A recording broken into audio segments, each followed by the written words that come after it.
Good morning, good afternoon, and good evening. It's Justin from Alto Music, and today we are going to revisit the Ibanez Artcore series, which turns 20 this year, believe it or not.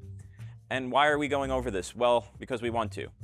Well, and also, we think that the Artcore series might be sneakily one of the most versatile semi-hollow hollow bodies you can get on a budget. And also, hollow bodies are cool.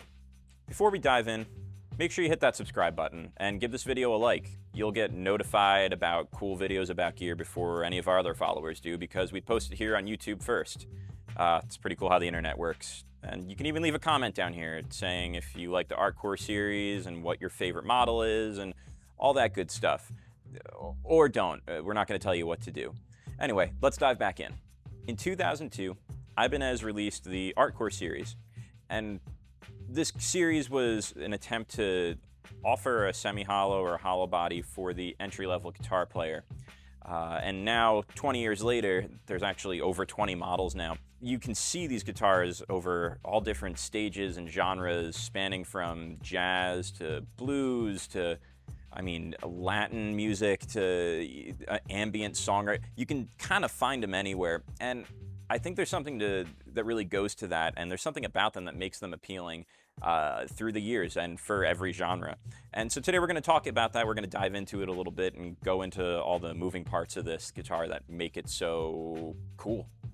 So what makes the Artcore series so special? Well, there's a lot of moving parts going on, both on the surface and under the hood here, that make it such a great grab at the price. In this case, we're looking at the AS53 series here. It's a semi-hollow model. They also have hollow bodies too. If you want to grab this one or you want to find more, you can hit the link in our description here. And you can look at this guitar and you can look at all the other Artcore series guitars, as well as check out all the other cool gear we have on there. Why not? What else are you going to do? Anyway, I want to start here with the Nyatoh Neck on this. Sometimes with a budget semi-hollow or hollow body, the necks can feel a little bit off. I don't know how else to describe it. If you're somebody who's played maybe not budget guitars and then goes to that, something feels different. It feels like you're being cheaped out a little bit. This neck doesn't feel that way. It's really comfortable all the way up the.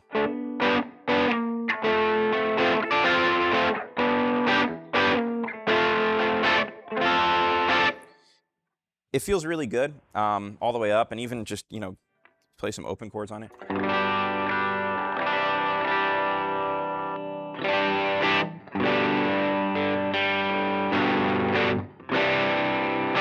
It handles both of those really well, from, riffing up here higher on the neck and, sort of single-note approaches to things too, just big open chords.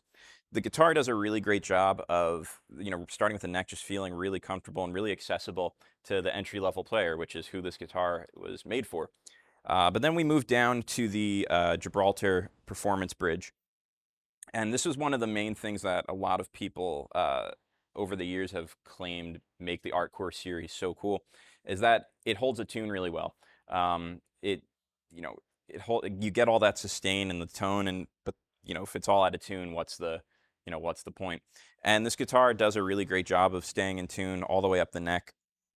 And the longer you play it too. It's not to say not to tune your guitar. Obviously, do that. It's just a really cool thing that, you can tell they paid some extra attention on that end of things.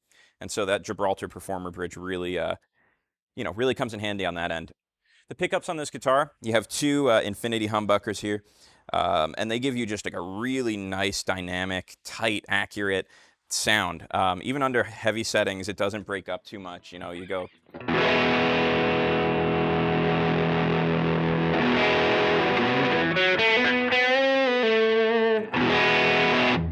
It really handles well. Again, another thing that you don't necessarily find at this budget is, pickups that are in the guitar that are stock that just you can plug and go. So that's the humbuckers on here. And then the fretboard, the walnut fretboard, it looks beautiful. The white inlay dots there. It doesn't look cheap. If you want to look cool, it all looks good. It's something where, on this one it has a transparent black finish on it. And it's just like a really nice looking guitar at a really great price.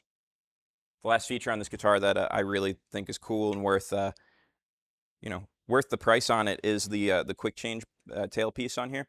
It allows you to kind of change strings quicker and easier. A lot of times with, hollow body semi-hollows, you'll have problems with like a floating bridge or anything like that where it makes the process a lot more difficult than it has to be. This does a really great job of kind of taking the headache out of that. And, again, just one less hurdle you have to worry about bashing your head against a wall for when you start playing guitar. And so let's hear how it sounds and how it handles some pedals too. In this case, we are using a JHS Screamer pedal as our drive. We're using an MXR analog chorus as our sort of added modulation. We'll get there. We have a Boss RE2 Space Echo. It's one of like the most popular pedals of this year. We have one of the Fender Hammer Tone reverbs, and we are running that into a Strymon Iridium from that pedal to your ears. So let's just start with just the overdrive.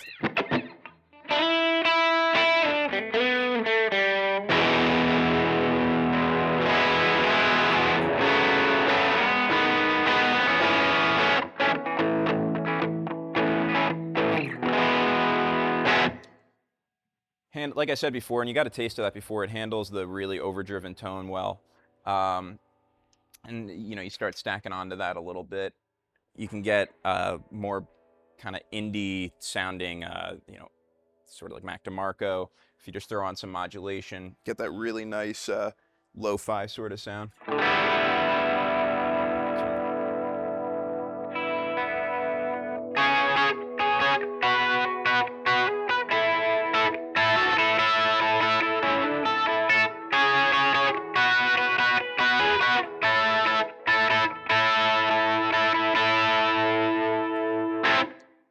Really cool. And I'm going to turn that chorus off just because it does tend to be a little bit of a nuisance if you're trying to hear some of the other stuff here. And like I said before, it handles a bunch of different genres well. One of them being if maybe you're somebody who isn't a shredder type or doesn't want to, I don't know, just wants to play a really cool ambient sounding type of music. What I like about the semi-hollows in particular is that they handle feedback well. It kind of gives you a little more control over it if that's something you're into. And so you can do something like, turn on an echo and, soak it in some reverb. And you can get some really nice tones out of that, just.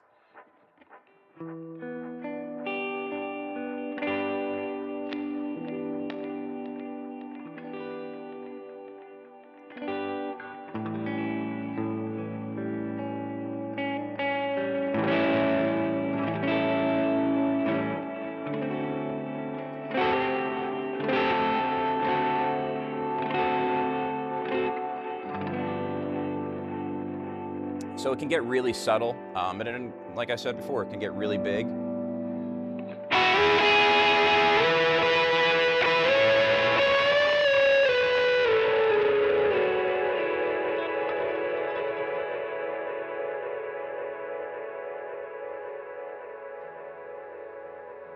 I really like this setup.